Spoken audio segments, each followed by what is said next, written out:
The worst year for a lot of us for our mental as well as physical health. So joining us this morning is best-selling author, coach, and fitness expert, Lisa Goldenthal. Hello and welcome. I'm Lisa G, your host. You're at the top of your game, yet the game is changing faster than ever. Strategies that got you here aren't the ones that'll keep you here. The pressure is relentless, and the fear of obsolescence looms large. That's why I'm here. Welcome to the new podcast series, Disrupted: How to Be Gritty and Unlock Performance. This is your chance where I sit down with today's tops in business, mindset, wellness, and success to help you master disruption and thrive. Thanks for coming, and I'll see you soon.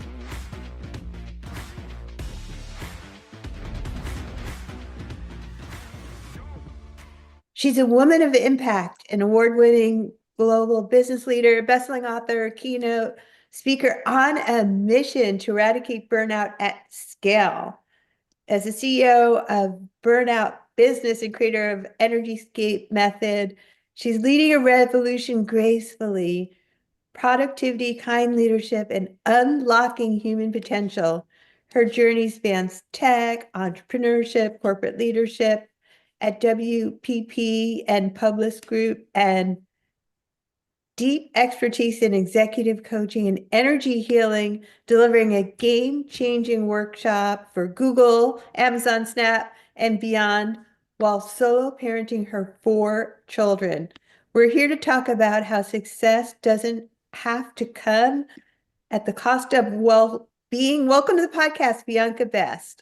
Thank you so much for having me, Lisa G. It's an honor to be here. Thank you. I'm thrilled about this conversation because so many people are thinking they can wear burnout as this badge of honor, and the crisis is real, but can we actually beat it? Yeah, I mean, the crisis is absolutely real, and sadly it's worsening, which is why I really devote my life and work to teaching that actually we all have the power within ourselves to make sure that we don't burn out. And that's really what I'm trying to emphasize with my work, that it's up to us to self-manage, because we're in a crazy societal condition where we're in a realm of frenetic productivity, and there's a misconception that being busy is cool. And actually being busy means that we've lost a sense of control. And I started training myself many years ago that when people said, "How are you?" I wasn't going to answer and go, "I'm slammed, I'm stacked, I'm busy." But I was just going to say, "I'm great, I'm on top of my life." And that was my intention, to make sure that I was on top of my life, because the task lists, the to-do lists, the endless amount of work, that's going to carry on. There's always going to be an avalanche of work for us to do. And especially with retirement ages increasing, we're going to be working a long time, but it's up to us to really self-direct in such a way that we're gracefully productive and that we're not at risk of burnout, because we're managing ourselves and that never-ending to-do list.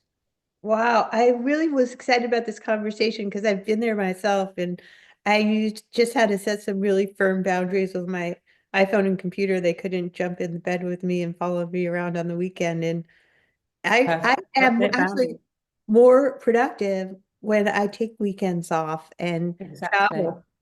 Oh, it's so important. And actually, you know, I always tell this example when I do my keynotes. Roger Bannister, just before he broke the 1-minute mile record, he wasn't on the track, pounding the track again and again and practicing and practicing. He had a 2-week holiday.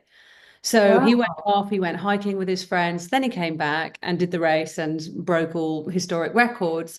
But he understood that very delicate balance between stress and rest, and how necessary it is for us to rejuvenate and take take breaks. So you're absolutely right to be having your weekends off, because of course you're rejuvenated by Monday morning.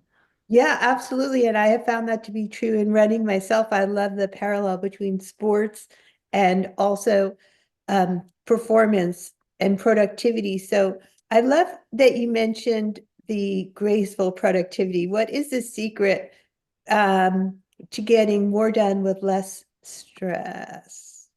Well, it's around allowing ourselves to enter a state of grace where we detach from that hustle culture, that freneticism of being always on, and we're more mindful around the work that we're doing, the environments that we're in, how we nourish ourselves, and we just look at life through this holistic lens. And the reason I've come to this place of really heralding graceful productivity as key to how we all soar and don't struggle is through my own career of just juggling 4 children, a business that I grew. I'm an accidental entrepreneur. I fell into entrepreneurship and spent a decade growing a business where I really learned that with the right energy, focus, and attention, you can create anything you want.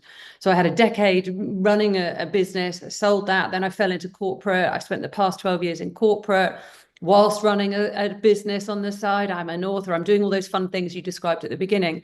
And I'm in a place of grace now where I can have my impact on the world gracefully. But initially, from my late 20s, probably into my late 30s, I kept burning out. I kept hitting wall after wall. And I never dulled my ambitions. I always had big, shiny goals, and I would lean into them and chase them and be pushing hard because I was excited. But I kept hitting walls and I kept burning out.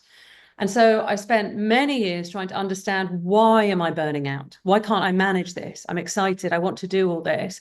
But I was misdirecting energy. I was misspending time, and I wasn't addressing emotional unrest.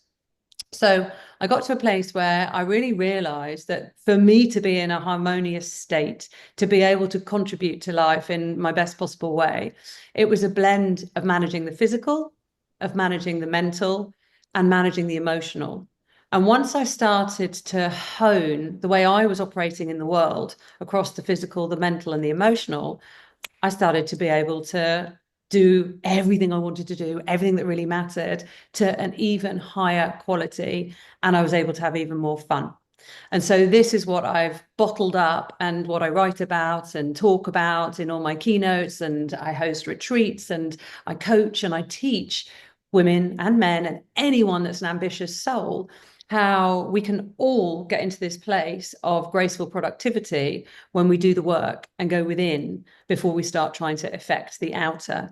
And it's not that hard, but it takes conscious effort.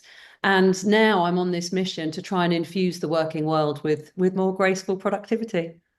Well, I love your mission. If anyone can teach us how to not get burned out after the kind of schedule that you've kept, you are the go-to expert. That is just a crazy amount of stuff. And I think everything is energy, how you show up, how you lead your company, how you lead your team, how you lead your family.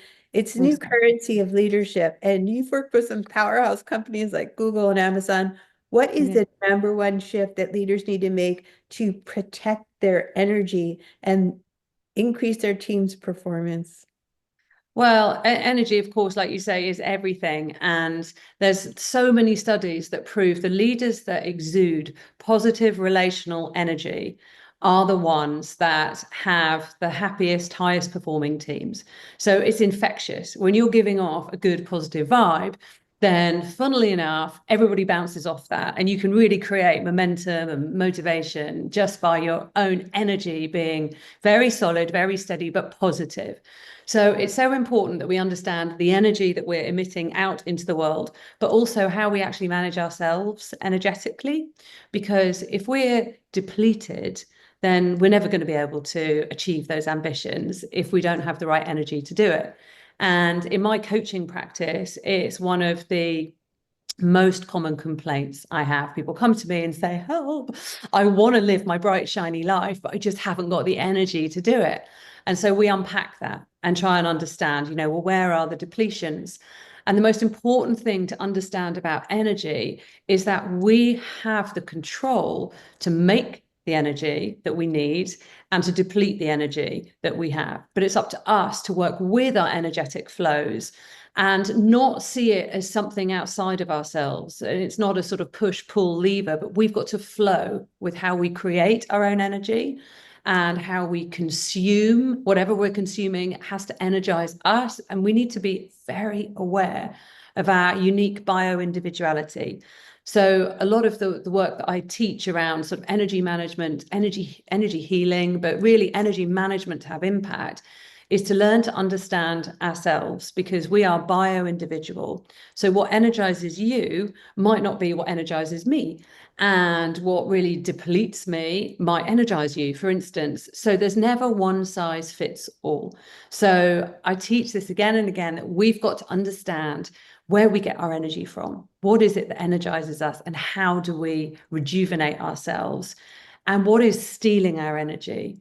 Because if you're doing a job every day that just drains you and your very soul is shrinking, you're never going to be able to thrive, and you're never going to be motivated to really give it your all, because it's shrinking your energy. But it's up to us to really identify what is it that makes us feel excited and makes us feel electrified and energized, and pursue that. And we're in a trap today where we are on a hamster wheel of fake energy reliance. And that is something that is incredibly harmful, because culturally it's become acceptable to push on beyond the boundaries of when we're tired, and when actually we need to re-energize and we need to take a break. And so if you look at the preponderance of fake energy drinks and the stimulants, the caffeine dependency, and all these habits that we have, which are all around, pepping ourselves up, when perhaps actually we should be nourishing and nurturing ourselves and giving ourselves a break. So it's up to us to really understand how we can create harmony in our own physiology that enables us to keep producing the energy that we need, and then to direct the energy in the particular realms that matter most. That's what's really important.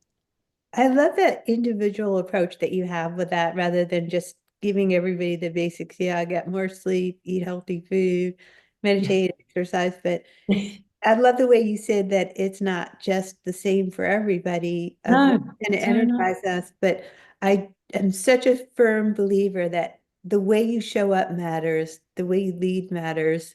exactly. So do you have any final parting words for our audience of how we can have unstoppable energy and work-life balance, if that even exists? Well, I do believe we have to define what having it all means to us individually, because if we fall into a trap of what society tells us having it all looks like, we might be down a slippery slope of chasing money or chasing a success ideology that isn't even ours. So what I encourage everyone to do is deeply go within and do the work to understand what actually does true fulfillment look like. And if we live in a way where we're honoring our values, we're going to feel fulfilled. And that won't necessarily mean chasing money or a certain type of status or extrinsic motivators, but it will be honoring our values. And if we can live our lives in harmony with what we value most, then we are so much more likely to feel a sense of peace at the end of each day, and go to sleep feeling that we have had a positive contribution to our worlds. And when we're in that state of fulfillment and peace, and we're being gracefully productive, then the whole world is a better place, and we're soaring and we're not struggling. And that's my wish for everyone, because I really believe we all deserve that and we can all achieve that. Well said. I love your focus on our values. That's wonderful. Where can people get a hold of you and your book? Thank you. I'm going to actually show you. Well, if you can see in the background, there's my. So this book, it is available for pre-sale now, and I've got all sorts of offers for anybody that pre-orders the book now. It's out on March the 11th. Pre-order it now, and you can come to my virtual welcome to the club party. biancabest.com is my website, and then follow me on Instagram, biancabest _, and I'm on LinkedIn, Bianca Best, Twitter, all over the place. And I'm just starting TikTok as well, so I'm learning how to be on social. So yeah, please come along, follow me, please buy the book. I have a dream of becoming a bestseller, and if it hits bestseller status on March the 11th, I promised my kids I will buy them a puppy, and we're going to get a Dalmatian. So there's a lot hanging on it. Big Impact Without Burnout. I am signing up for that book for sure. Bianca Best, thanks for being a fabulous guest on the Whole CEO with Lisa G show. Thank you so much for having me. It's been a total pleasure. Thank you. Thanks for coming to the show. You know what fuels my leadership focus? This episode is brought to you by Magic Mind. I hit a wall last year, couldn't focus, sleep was terrible, and stress was off the charts. Magic Mind's focus and sleep shots were a game changer. Just for today only, you can get a 45% off with my link, Magic Mind, Lisa G Fit January. So that's magicmind.com, Lisa G Fit January, because strong leadership starts with energy.